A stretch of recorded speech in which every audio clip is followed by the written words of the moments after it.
欢迎来到新闻和活动频道，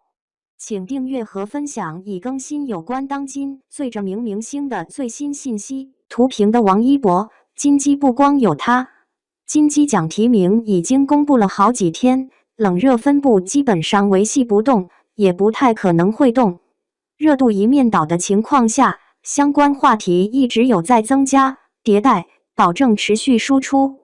你哪怕是在微博上搜金鸡奖，金鸡金，一定能看到刷屏不图评的王一博。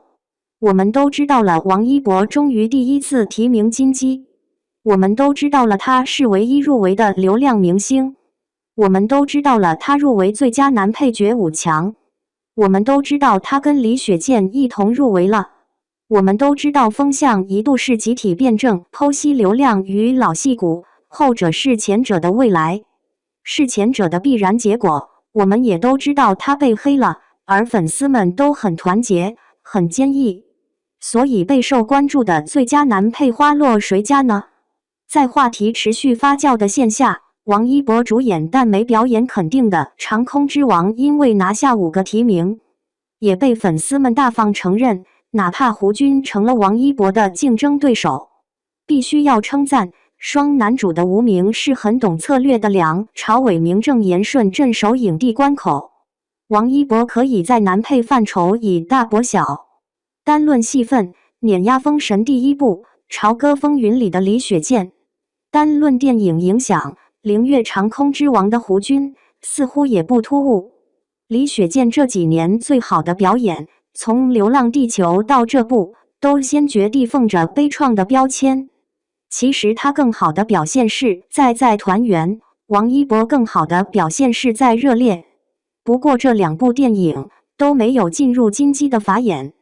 在这类电影里，以反派面相杀入重围的王一博，虽然电影最后给了他一个正派身份，属性上其实更对应《满江红》秦桧的饰演者雷佳音，论发挥空间也是他们更大。能否从正面角色，尤其是李雪健手中夺奖，且看金鸡怎么使用流量。刚才提到了男主单元的梁朝伟，拿影帝是可以不费吹灰之力的，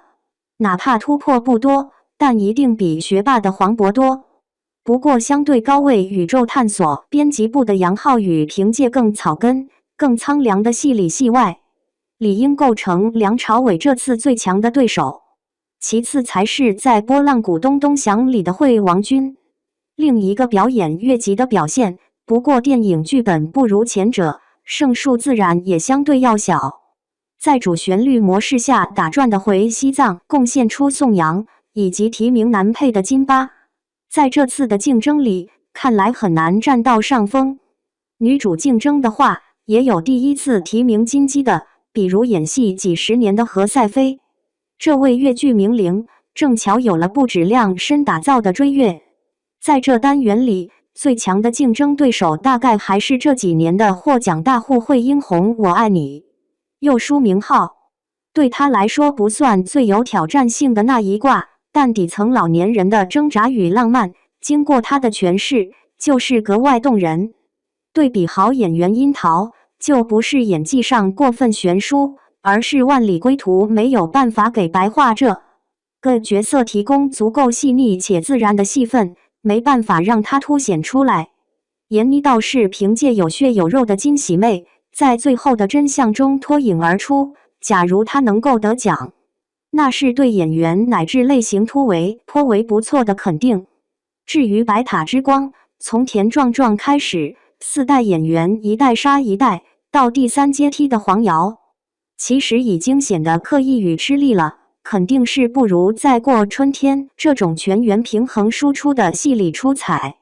最佳女配角提名依然可以呈现出这种演绎上的参差局面。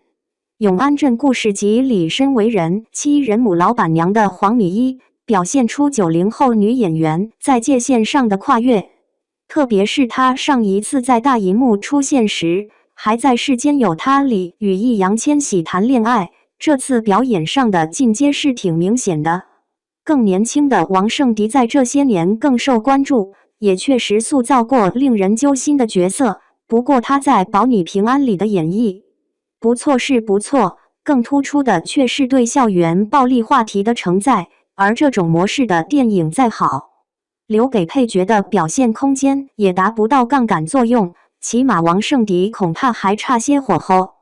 要说袁泉已经备受称誉了，但是在《封神》第一部《朝歌风云》里演戏份保留过少，近乎无从发挥的姜皇后，成了本梯队最弱的提名，还不如把宇宙探索编辑部的遗珠艾丽亚给擦亮。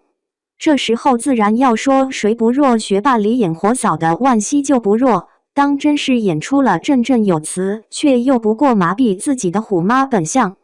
而在普通人同温层共鸣的搅动，有赖于电光火石间对情绪的拿捏。金鸡奖能看到这种表演，算是挺有眼光的。但我最看好的还是比最佳女主角提名都强的叶童，她在我爱你里比返璞归真还要更进一步的演绎，让赵欢心这个病入膏肓却不失某种烂漫与浪漫的人物，直接凝聚成这部电影的题眼，相当了得。完全可以说，叶童不只是完成了自己作为演员的突破，她甚至成了某种表演的衡量坐标。表演提名数完，6部最佳故事片才提及一半，即《封神》第一部《朝歌风云》无名长空之王。只不过谈论他们谁有冠军香，大概都算浪费时间，因为按照金鸡的标准，2019年开始分别给了《流浪地球》夺冠首导人长津湖，《流浪地球2》来了，应该没其他电影什么事了吧？如果考虑到续集不重复给奖的分猪肉原则，有这个原则吗？假如有的话，中国乒乓之绝地反击也不能说没有胜算，但港片毒舌律师则是再好也没用。那么最佳导演呢？郭帆没有提名，这会影响《流浪地球2》登顶吗？反推该是无缘最佳故事片，却同时收获最佳导演提名的《封神》第一部《朝歌风云》无名。中国乒乓之绝地反击，获奖者应当产生于此，而不是永安镇故事集或回西藏。假如从导演到演员的个人风波不会左右战果，那么做出更多工业贡献并且院线更为需要的乌尔善胜算最大。假如不是，成儿理应要比邓超与白眉容易受到本次青睐。最佳导演处女作的话，按说理应是宇宙探索编辑部的孔大山大战毒舌律师的吴伟伦，毕竟口碑最高，其次是过程很不容易却终于完成表达的波浪鼓咚咚响的白志强。